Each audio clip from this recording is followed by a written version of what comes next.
Marcus, पृथ्वी से अलग एक ऐसी खूबसूरत दुनिया जहां के लोगों के पास जादू तो नहीं लेकिन उससे भी बढ़कर शक्तियों का खजाना था, जिसके जरिए यहां हर कोई मार्कस पर अपनी हुकूमत चाहता था। यहां जो सबसे शक्तिशाली होता था वो कानून बनाता था और कमजोरों को उस कानून को मानना पड़ता था। मार्कस के सबसे जाने माने साम्राज्यों में से एक था ओहान साम्राज्य, और ओहान साम्राज्य का एक बड़ा खास शहर था मेसोडोरिया शहर। मेसोडोरिया शहर के खुले से मैदान में आज सैकड़ों लोगों की भीड़ जमा थी। ये सभी शक्ति स्तंभ के जरिए अपनी अपनी शक्तियों के सितारों को परखना चाहते थे। इस स्तंभ पर 9 सितारे थे जिन्हें पाकर ही आप शक्तियों के अगले रैंक पर जा सकते थे। ध्रुव 3 साल पहले शक्ति स्तंभ पर 9वें सितारे को पा चुका था, लेकिन अचानक उसकी शक्तियां तीसरे सितारे पर आकर रुक गई और तभी से ध्रुव वापस से 9वें सितारे को पाने के लिए मेहनत कर रहा था। अपनी इसी शक्ति के सितारे को परखने के लिए ध्रुव सैकड़ों लोगों की भीड़ में खड़े होकर अपनी बारी का इंतजार कर रहा था। अपने दोनों हाथों की मुट्ठी को बंद कर ध्रुव ने खुद को भरोसा दिलाते हुए कहा, इस साल मैंने जी तोड़ मेहनत की है। इस बार मेरी शक्तियां जरूर 9वें सितारे तक फिर से पहुंचेंगी, जरूर पहुंचेंगी। आज मैं शून्य रैंक से आगे बढ़कर एकलव्य बन के रहूंगा। तभी एक घोषणा सभी के कानों में गूंजी, और अब अपनी शक्तियों को परखने वाले अगले शख्स का नाम है ध्रुव। जैसे ही ध्रुव का नाम पुकारा गया, वो लोगों की भीड़ से निकलकर बाहर आया और अपने कदमों को धीरे धीरे बढ़ाते हुए ऊंचाई पर रखे एक बड़े से पथरीले स्तंभ की ओर बढ़ने लगा, जिसका नाम था शक्ति स्तंभ। शक्ति स्तंभ के ठीक सामने पहुंचने के बाद ध्रुव के जहन में कई बातें चल रही थी। ध्रुव जब सिर्फ 4 साल का था तब से उसने प्रैक्टिस करना शुरू कर दिया था और 10 साल की उम्र तक तो वो 9वें सितारे तक पहुंच गया था। फिर 11 की उम्र में वो शून्य रैंक से एकलव्य रैंक पर आ गया था। शौर्य दल के 100 साल के इतिहास में ये पहली बार था जब एक 11 साल का बच्चा एकलव्य बन गया। लेकिन उसके बाद ऐसा कुछ हुआ कि अचानक से एकलव्य एक बार फिर से शून्य रैंक पर आ गया। यही सब सोचते हुए ध्रुव ने अपने दाहिने हाथ की हथेली को शक्ति स्तंभ पर रखने के लिए आगे बढ़ाया। फिर उसने आंखें बंद करते हुए अपनी हथेली को शक्ति स्तंभ पर बने शक्ति चक्र पर रखा। कुछ देर सन्नाटे के बाद ध्रुव के कानों में एक आवाज गूंजी, तीसरा सितारा, शक्ति और भी कम। इस बार भी ध्रुव का सबसे निराशाजनक प्रदर्शन। यह आवाज जैसे ही ध्रुव के कानों में पड़ी, उसके पैरों तले जमीन सरक गई। उसे अगले ही पल उन दोनों की नजरें आपस में मिली, जिससे ध्रुव की बेचैनी थोड़ी कम हुई। कुछ ही देर में वो दोनों साथ साथ कदम बढ़ाते हुए मैदान से बाहर निकल के जाने लगे। ध्रुव अपने घर शौर्य महल की तरफ बढ़ रहा था। तभी ईरा ने उदास दिख रहे ध्रुव का हौसला बढ़ाते हुए कहा, ध्रुव, तुम्हें उन लोगों की बातों से परेशान नहीं होना चाहिए। मुझे तुम पर पूरा भरोसा है। एक ना एक दिन तुम एकलव्य जरूर बनोगे। ईरा अपने सबसे अच्छे दोस्त को दिलासा देने की कोशिश कर रही थी, लेकिन इस वक्त ध्रुव के जहन में सिर्फ एक ही बात चल रही थी कि आखिर इतनी मेहनत करने के बाद भी उसकी शक्तियां क्यों नहीं बढ़ रही थी। एक तरफ जहां ध्रुव की परेशानियां बढ़ती जा रही थी, तो दूसरी तरफ एक और परेशानी उसके घर की ओर कदम बढ़ा रही थी। लेकिन ध्रुव उस परेशानी से पूरी तरह बेखबर था। ध्रुव और ईरा आखिरकार शौर्य महल पहुंच गए। शौर्य महल में ध्रुव के पिता अरेंद्र, जो कि शौर्य दल के लीडर भी थे, अपने दल के कुछ बुजुर्गों के साथ बैठकर किसी खास मुद्दे पर बातचीत कर रहे थे। लेकिन जैसे ही अरेंद्र की नजर अपने बेटे ध्रुव पर गई, उसके उदास चेहरे को देखकर उन्हें सब कुछ समझ आ गया। वो अपनी बातचीत को वहीं पर रोककर ध्रुव के पास गए। अरेंद्र ने अपने बेटे ध्रुव को सीने से लगाते हुए कहा, कोई बात नहीं ध्रुव, तुम मेरे बेटे हो। शौर्य दल के लीडर अरेंद्र के बेटे, अगली बार तुम्हें जरूर कामयाबी मिलेगी, हिम्मत मत हारना। इस वक्त शौर्य महल के दरबार में बैठे सभी लोगों की नजर ध्रुव पर ही थी। तभी अचानक एक लड़की नीले रंग के गाउन में अपने लंबे लंबे कदमों के साथ शौर्य महल के इस दरबार में दाखिल हुई। इस लड़की का नाम लारा जयान था। लारा के दादाजी ओहान साम्राज्य के शेर दिल सेनापति रह चुके थे और लारा अंबर दल की होने वाली लीडर थी। अंबर दल ओहान साम्राज्य के सबसे ताकतवर दलों में से एक था। यह इतिहास में पहली बार था कि कोई इतनी कम उम्र में अंबर दल का लीडर बनने वाला था। लारा को अपने सामने देखकर सभी लोगों के साथ अरेंद्र भी हैरानी में पड़ गए, क्योंकि सभी जानते थे कि ये कोई आम लड़की नहीं बल्कि अंबर दल की होने वाली लीडर थी। लारा का अचानक इस तरह से महल में आना किसी को भी समझ नहीं आ रहा था। फिर भी उसे अपनी ओर आते देखकर शौर्य दल के प्रमुख अरेंद्र ने कहा, तुम्हारा स्वागत है लारा। ना कोई खत, ना कोई खबर, इस तरह से यूं अचानक, सब ठीक तो है? अरेंद्र के सवाल पर लारा ने अपने दाहिने हाथ से चुटकी बजाते हुए अपने बॉडीगार्ड्स की ओर इशारा किया। इशारा पाते ही वो सभी एक कदम आगे आए। वो बॉडीगार्ड्स एक बड़े से हरे रंग के बॉक्स को पकड़े हुए थे। बॉक्स की तरफ देखते हुए लारा ने अपनी तीखी और तेज आवाज में कहा, मुझे पता चला है कि ध्रुव इस साल भी अपनी शक्तियों को नहीं बढ़ा पाया, इसलिए मैं ध्रुव के लिए एक खास चीज लेकर आई हूं। इसे पीने से उसे अपनी खोई हुई शक्तियां एक बार फिर से मिल जाएंगी। अरेंद्र ने ध्रुव की ओर देखकर दोबारा लारा को देखते हुए कहा, लेकिन लारा, हम तुमसे कोई तोहफा नहीं ले सकते, और वैसे भी तुम कुछ ही दिनों में हमारे परिवार का हिस्सा बनने वाली हो, इसलिए इस तोहफे की कोई जरूरत नहीं है। अरेंद्र की बात खत्म भी नहीं हुई थी और बॉडीगार्ड्स ने उस बॉक्स को खोल दिया। सभी को बॉक्स में हरे रंग की शरबत से भरी बोतलें दिखाई दे रही थी। वहां मौजूद सभी लोगों ने इस शरबत को पहचान लिया था। अरेंद्र ने उस शरबत की ओर हैरानी से देखते हुए कहा, करिश्माई शरबत? यह तो बहुत ही कीमती शरबत है।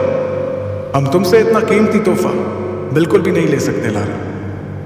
लारा ने देरी किए बिना तुरंत अरेंद्र से कहा, आप जानते हैं ना कि यह करिश्माई शरबत ध्रुव के लिए कितना फायदेमंद साबित हो सकता है। मुझे लगता है कि ध्रुव को इस शरबत को ले लेना चाहिए, क्योंकि अब तो शहर में ध्रुव के लिए तरह तरह की बातें भी होने लगी हैं। उसकी बात का जवाब देते हुए अरेंद्र ने कहा, मैं जानता हूं लारा, और मैं ये भी जानता हूं कि इस करिश्माई शरबत के कई फायदे हैं, लेकिन इस बात से भी इनकार नहीं किया जा सकता कि इससे ध्रुव को कोई फायदा नहीं होगा, क्योंकि उसकी शक्ति 9 सितारों से ऊपर नहीं है।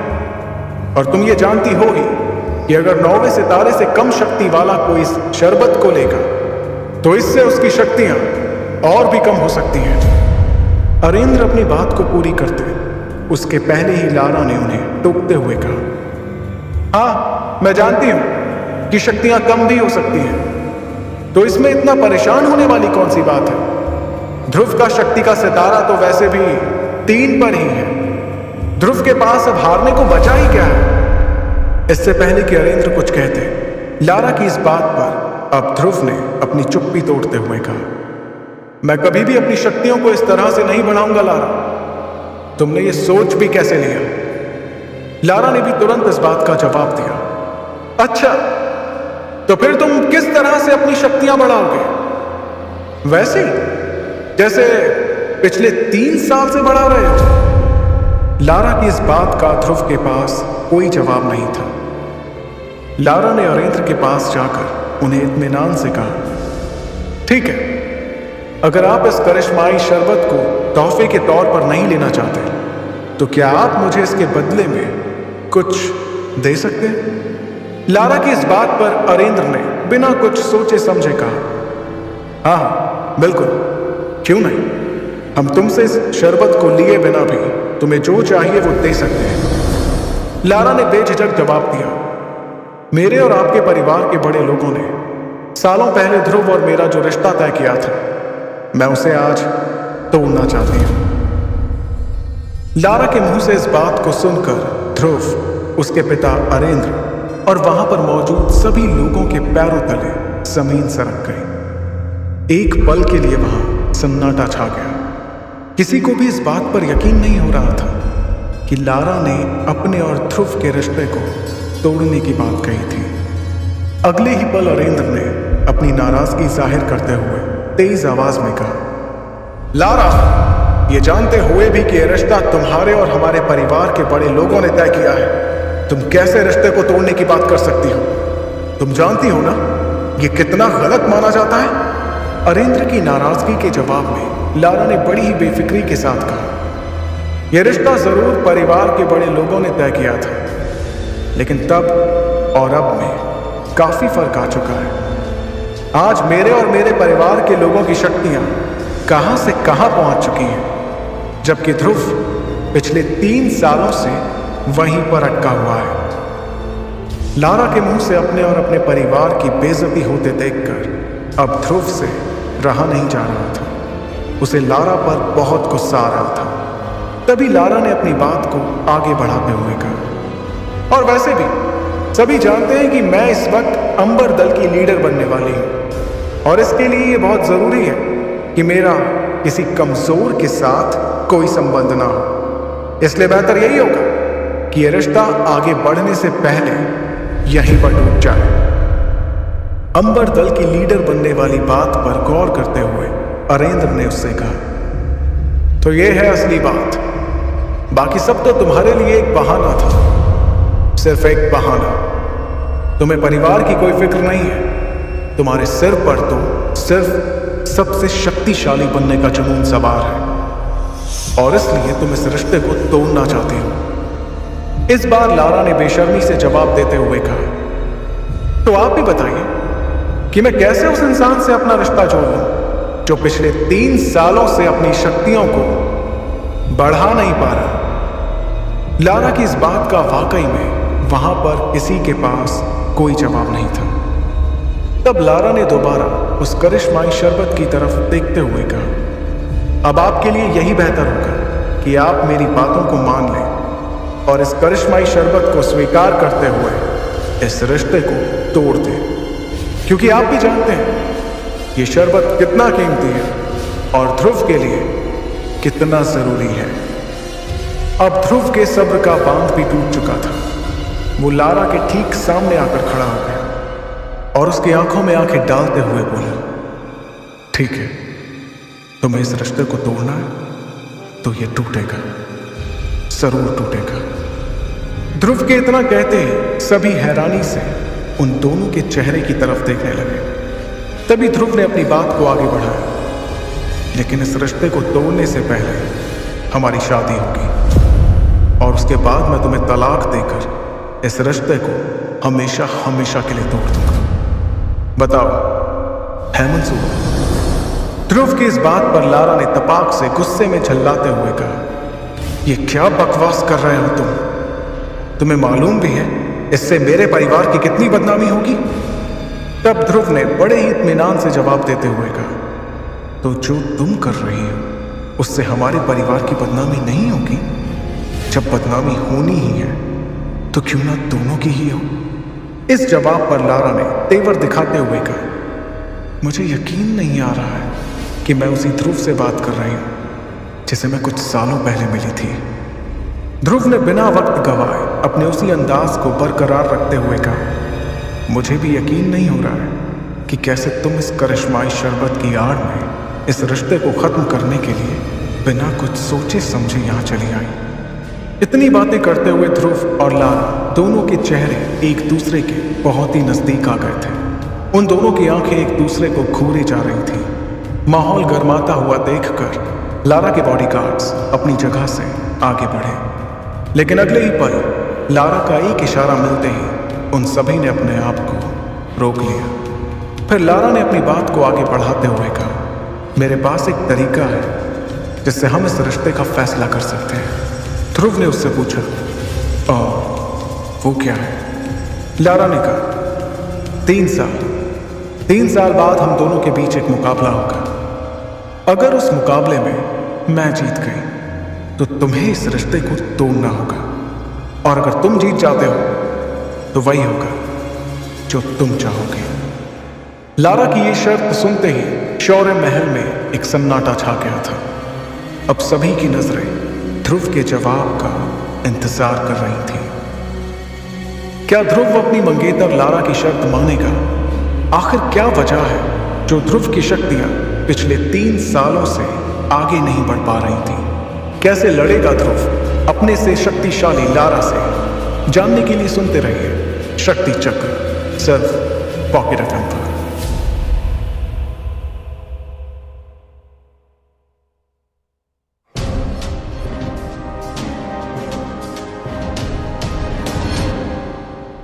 ध्रुव ने अपनी मंगेतर लारा की आंखों में आंखें डालकर भारी और कड़े शब्दों में कहा, ठीक है, मंजूर है, मुझे तुम्हारी ये शर्त मंजूर है। उसने 3 साल बाद होने वाले मुकाबले की शर्त के लिए लारा को हामी भर दी। ध्रुव के इतना कहते ही लारा ने एक आखिरी बार उसे घूर कर देखा और फिर अपने बॉडीगार्ड्स के साथ शौर्य महल से बाहर जाने लगी। लारा भी हॉल के बड़े से दरवाजे तक पहुंची ही थी कि उसके कानों में एक लड़की की चेतावनी देती हुई आवाज पड़ी, रुक जा लारा।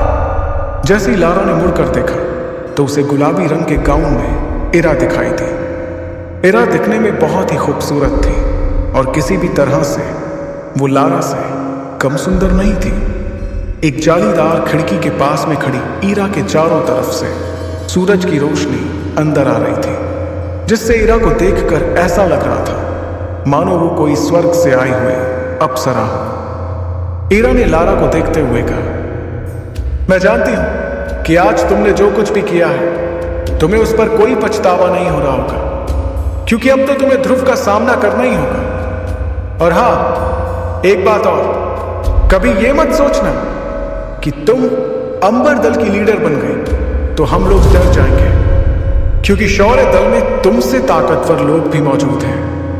इरा की इस धमकी को लारा ने बड़े ध्यान से सुना, लेकिन वो बिना कुछ कहे वहां से चली गई। दूसरी तरफ सभी के जाने के बाद ध्रुव ने अपने पिता अरेंद्र से पूरे भरोसे के साथ कहा, बाबा, मैं आपसे वादा करता हूं कि आज से ठीक 3 साल बाद लारा जयान और उसके पूरे खानदान को अपने किए पर पछतावा होगा। अब मैं जयान परिवार के सामने ही लारा को मुकाबले में हराऊंगा। अरेंद्र अपने बेटे ध्रुव को बेबाकी के साथ बात करते देख खुश हो रहे थे, क्योंकि पिछले 3 सालों से वो ज्यादातर चुपचाप ही रहता था। मगर आज उसकी मंगेतर ने यहां आकर जो कुछ भी किया, उससे उसके अंदर का वही ध्रुव जाग गया जो 3 सालों से सोया हुआ था, लेकिन सच्चाई से मुंह भी नहीं फेरा जा सकता था। और इस वक्त सबसे बड़ी सच्चाई ये थी कि ध्रुव अपनी शक्तियों के 3रे सितारे पर ही था, जबकि लारा की शक्तियां 9वें सितारे तक पहुंच चुकी थी। इधर शौर्य महल से बाहर निकलकर ध्रुव अभी भी लारा के बारे में सोच रहा था कि किस तरह से लारा ने बातों बातों में उसकी बेइज्जती की थी और कैसे उसने ध्रुव के पिता पर रिश्ते को तोड़ने के लिए दबाव बनाया था। इन बातों के बारे में सोचते हुए ध्रुव तेजी से अपनी मां की ग्रेवयार्ड की तरफ जाने के लिए अपने कदमों को बढ़ा रहा था। ध्रुव को इस तरह से गहरी सोच में आगे बढ़ता देखकर उसकी दोस्त इरा भी उसका पीछा करते हुए बाहर आ गई ताकि वो उसका हौसला बढ़ा सके। लेकिन ध्रुव ने इरा को अपना पीछा करते हुए देखकर कहा, मैं ये चाहता हूं कि मुझे कुछ देर के लिए अकेला छोड़ दो। अपने सबसे अच्छे दोस्त से इतना सुनने के बाद इरा ने ध्रुव को कुछ देर के लिए अकेले ही रहने दिया। कुछ ही देर में ध्रुव शक्ति स्तंभ को देखते हुए अपनी मां के समाधि स्थल पर पहुंच गया। वो अपनी मां की समाधि पर गिरे पेड़ के पत्तों और धूल को साफ करने लगा। उसके बाद अपनी मां को याद करते हुए ध्रुव बातें करने लगा। मां, ऐसा क्यों हो रहा है मेरे साथ? मेरी शक्तियां आखिर क्यों नहीं बढ़ रही हैं? इस तरह तो मैं 3 साल के बाद भी लारा से मुकाबला नहीं कर पाऊंगा, और अगर कर भी लिया तो उसे हराऊंगा कैसे? आखिर कैसे? इतना कहते हुए हताश होकर ध्रुव ने अपना सर मां की समाधि पर रख दिया और अपनी आंखें बंद करते हुए कहा, 3 साल बाद सब कुछ खत्म हो जाएगा। मां, अगर मैं अपनी शक्तियों को वापस हासिल नहीं कर सका तो पापा को पूरे मेसोडोरिया शहर के सामने शर्मिंदा होना पड़ेगा। अपनी माँ से बातें करते करते ध्रुव का गला सूख चुका था। उसने अपने आप को संभाला और कहा, अब तो माँ, मुझे ऐसा लगता है कि जब मैं आपकी दुनिया में आऊंगा तो आपको अपना चेहरा कैसे दिखाऊंगा, क्योंकि मैंने ऐसा तो कोई काम किया ही नहीं जिससे मैं आपका नाम रोशन कर सकूं। क्यों क्यों माँ, आखिर मेरी शक्तियां क्यों नहीं बढ़ रही हैं? ये कहते हुए ध्रुव ने अपनी मुट्ठी बंद की और जमीन पर जोर जोर से अपना हाथ पीटने लगा। वो लगातार जमीन पर अपना हाथ मार रहा था। कुछ देर बाद थक कर उसने कहा, माँ, अब तो कोई चमत्कार, कोई करिश्मा ही मुझे मेरी शक्तियां वापस दिला सकता है। तभी उसके कानों में एक आवाज गूंजी, ध्रुव, क्या तुम मुझे सुन पा रहे हो? अपना नाम सुनते ही ध्रुव ने इधर उधर देखा। ध्रुव हैरान हो गया, क्योंकि इस वक्त उसकी मां की समाधि पर उसके अलावा कोई भी नहीं था।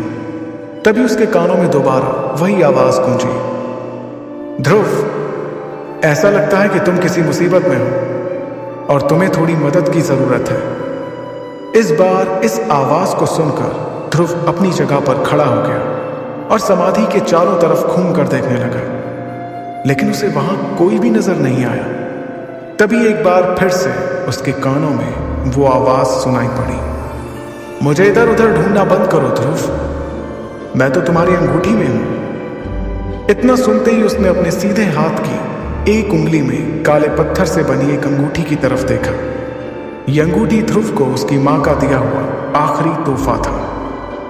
देखते ही देखते ध्रुव की अंगूठी में हलचल शुरू हो गई, जिसे देखकर वो थोड़ा हड़बड़ा गया। उसने अपने उल्टे हाथ से सीधे हाथ को संभालने की कोशिश की जिसमें उसने अंगूठी पहनी हुई थी, लेकिन तभी उसे अचानक एक जोर का झटका लगा जिससे वो जमीन पर जा गिरा। देखते ही देखते उसकी अंगूठी में से एक सफेद रंग का धुआं साय के रूप में बाहर निकला। फिर उस साय ने एक बूढ़े आदमी का रूप ले लिया। अपने सामने ये सब होता देखकर ध्रुव को अपनी आंखों पर यकीन नहीं हो रहा था। ध्रुव ने हड़बड़ाते हुए उस बूढ़े आदमी से पूछा, कौन हो तुम? ध्रुव के ये पूछते ही उस बूढ़े आदमी का सफेद साया उसके चारों तरफ घूमने लगा। उसे देखने के लिए ध्रुव को बार बार इधर से उधर गोल गोल घूमना पड़ रहा था। कभी वो साया ध्रुव के सामने होता तो कभी पलक झपकते ही उसके पीछे चला जाता। ध्रुव ने हड़बड़ाते हुए दोबारा पूछा, कौन हो तुम? और तुम मेरी अंगूठी में क्या कर रहे थे? वो साया कुछ देर तक ध्रुव के चारों तरफ घूमने के बाद उसके सवालों का जवाब देने के लिए उसके सामने आकर एक जगह पर रुक गया। मैं कौन हूं यह जानना तुम्हारे लिए जरूरी नहीं है, लेकिन हाँ, मैं तुम्हें किसी तरह की परेशानी नहीं होने दूंगा। इतना कहते हुए वो साया हंसने लगा और फिर उसने अपनी बात को आगे बढ़ाते हुए कहा, मुझे तो तुम्हारा शुक्रिया अदा करना चाहिए। आखिर तुमने पिछले 3 सालों से मुझे अपनी अंगूठी में संभाल कर रखा और देखो, आज मुझे नींद से जगा दिया। शुक्रिया तुम्हारा बहुत बहुत शुक्रिया। तुम्हारे अंदर कुछ अलग ही बात है। मुझे अभी नहीं पता कि वो क्या बात है, लेकिन हाँ, वो बात कुछ अलग ही है। उस साय से इतनी बातें सुनने के बाद ध्रुव ने गुस्सा करते हुए कहा, तो तुम पिछले 3 सालों से मेरी अंगूठी में छिपकर बैठे हो। कहीं तुम्हारी वजह से ही तो मेरी शक्तियां कम नहीं हो रही थी, क्योंकि जब से तुम मेरी अंगूठी में छुपकर बैठे हो तब से मेरी शक्तियां बढ़ नहीं रही हैं। ध्रुव की इस बात पर वो साया और ज्यादा हंसने लगा। उसे इस तरह से हंसता देखकर ध्रुव ने अपने गुस्से को बरकरार रखते हुए कहा, इसका मतलब मैं सही समझ रहा हूं, तुम्हारी वजह से ही पिछले 3 सालों तक मुझे मेसोडोरिया शहर के लोगों के सामने शर्मिंदा होना पड़ा। अभी भी वो साया हंस ही रहा था, जिस पर अब ध्रुव को बहुत ज्यादा गुस्सा आने लगा और उसके मासूम से दिखने वाले चेहरे पर अब खतरनाक हाव भाव दिखाई देने लगे। वो इस वक्त इतने गुस्से में था कि उसने अपनी मां की दी हुई आखिरी निशानी की भी परवाह नहीं की। ध्रुव ने गुस्से में अपनी अंगूठी को निकाला और उसे दूर चट्टान की ओर फेंक दिया। ध्रुव को इतना परेशान होता देखकर तुम्हारे पास ज्यादा वक्त नहीं है। ध्रुव से ये बात करते हुए अब वो साया फिर से उसके चारों तरफ घूम रहा था। उसने ध्रुव से आगे कहा, ध्रुव, तुम 15 साल के हो चुके हो, मतलब कि तुम्हारे पास अब से सिर्फ 1 साल का समय है और 1 साल में तुम्हारी शक्ति 7वें सितारे तक नहीं पहुंची तो नियम के मुताबिक तुम्हें शौर्य दल और मेसोडोरिया शहर से बाहर निकाल दिया जाएगा। ध्रुव उस साई की बातें सुनकर हैरान हो गया। उसने हैरानी के साथ पूछा, लेकिन तुम्हें इन सब के बारे में कैसे पता? मुझे ये कैसे पता, इसके बारे में सोचना छोड़ो और जो कह रहा हूं उस पर ध्यान दो। अब फिर से ध्रुव उस साई की बातों को ध्यान से सुनने लगा। उसने अपनी बातों को आगे बढ़ाते हुए कहा, और सबसे बड़ी बात, 3 साल बाद तुम्हें अपनी मंगेतर लारा का भी तो सामना करना है। लारा का नाम सुनते ही ध्रुव ने गुस्से में कहा, उसका तो नाम भी मेरे सामने मत लेना। ध्रुव को इस तरह से गुस्सा होते देखकर उस साई ने हंसते हुए कहा, तो तुम्हारे इस तरह से गुस्सा करने से कुछ नहीं होने वाला।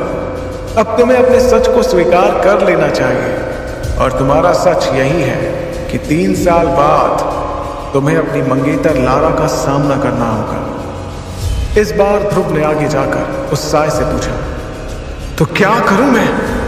तुम्हें वो करना चाहिए जो मैं कह रहा हूं। तुम इस अंगूठी को फिर से पहनकर मुझे अपनी जिंदगी में शामिल कर लो, फिर देखो किस तरह से मैं तुम्हारी जिंदगी बदल दूंगा।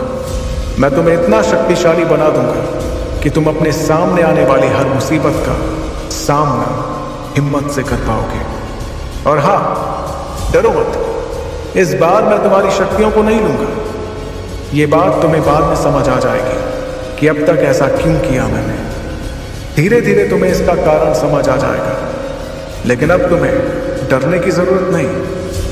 ध्रुव को अपनी खोई हुई शक्तियों को वापस हासिल करने का इसके अलावा कोई और दूसरा रास्ता नजर नहीं आ रहा था। तब ध्रुव ने सपाट लहजे में कहा, ठीक है, मैं तैयार हूं। ध्रुव के इतना कहते ही वो सफेद रंग का साया हंसते हुए उसके पास से बहुत तेजी से निकला। वो उसके चारों तरफ इर्द गिर्द घूमने लगा, जिससे ध्रुव का संतुलन बिगड़ गया और वो एक बार फिर से जमीन पर जा गिरा। तब ध्रुव ने कहा, अरे ये क्या कर रहे हो? मेरे सारे कपड़े खराब कर दिए। जमीन से उठने के बाद ध्रुव ने उससे एक सवाल किया, वैसे तुमने अभी तक मुझे अपना नाम नहीं बताया। मेरा नाम विदुर है, लेकिन तुम मुझे सिर्फ गुरुदेव या फिर आचार्य कहना। ठीक है आचार्य विदुर, तो आप मेरी ट्रेनिंग कब से शुरू करेंगे? विदुर ने कहा, बहुत ही जल्द। तभी अचानक ध्रुव ने विदुर से पूछा, आचार्य, क्या आपको करिश्माई शरबत के बारे में कुछ पता है? विदुर ने तुरंत जवाब देते हुए कहा, मेरे हिसाब से वो दुनिया का सबसे वाहियात किस्म का शरबत है। मैं तुम्हारे लिए खास चीज बनाऊंगा, अमृत धारा। उससे तुम्हें बहुत मदद मिलने वाली है। ध्रुव ने हैरान होते हुए पूछा, क्या कहा? अमृत धारा? ये क्या है और इसके क्या फायदे हैं? ध्रुव के सवालों से परेशान होकर विदुर ने कहा, तुम सवाल बहुत पूछते हो। फिलहाल मैं तुम्हें कुछ जड़ी बूटियां लिख कर दे रहा हूं, इसका इंतजाम करो। जब अमृत धारा बन जाए तो तुम खुद ही देख लेना कि वो क्या चीज है। फिर तुम खुद ही बताना मुझे कि अमृत धारा बेहतर है या तुम्हारा वो करिश्माई शरबत। इतना कहते हुए विदुर ने ध्रुव के हाथों में जड़ी बूटियों के नाम लिखकर एक कागज थमा दिया। उस कागज को पढ़कर ध्रुव के होश उड़ गए। उसने हैरानी के साथ कहा, आचार्य, ये तो बहुत महंगी है। इन्हें खरीदने के लिए तो कम से कम 800 सोने के सिक्कों की जरूरत होगी और मेरे पास तो इतने पैसे नहीं हैं। ध्रुव की इस बात पर विदुर ने सपाट लहजे में कहा, ये तुम्हारी परेशानी है कि तुम इतने सोने के सिक्कों का इंतजाम कैसे करोगे। अभी तो मैंने तुमसे सबसे कम कीमत वाली चीजें लाने को कहा है और तुम अभी से मुझे अपनी परेशानियां बताने लगे। 800 सोने के सिक्कों का इंतजाम कैसे होगा ये तुम जानो। जब तुम्हें पता चलेगा ना कि मेरे अमृत धारा की मार्कस में क्या कीमत है तो तुम्हारे होश उड़ जाएंगे।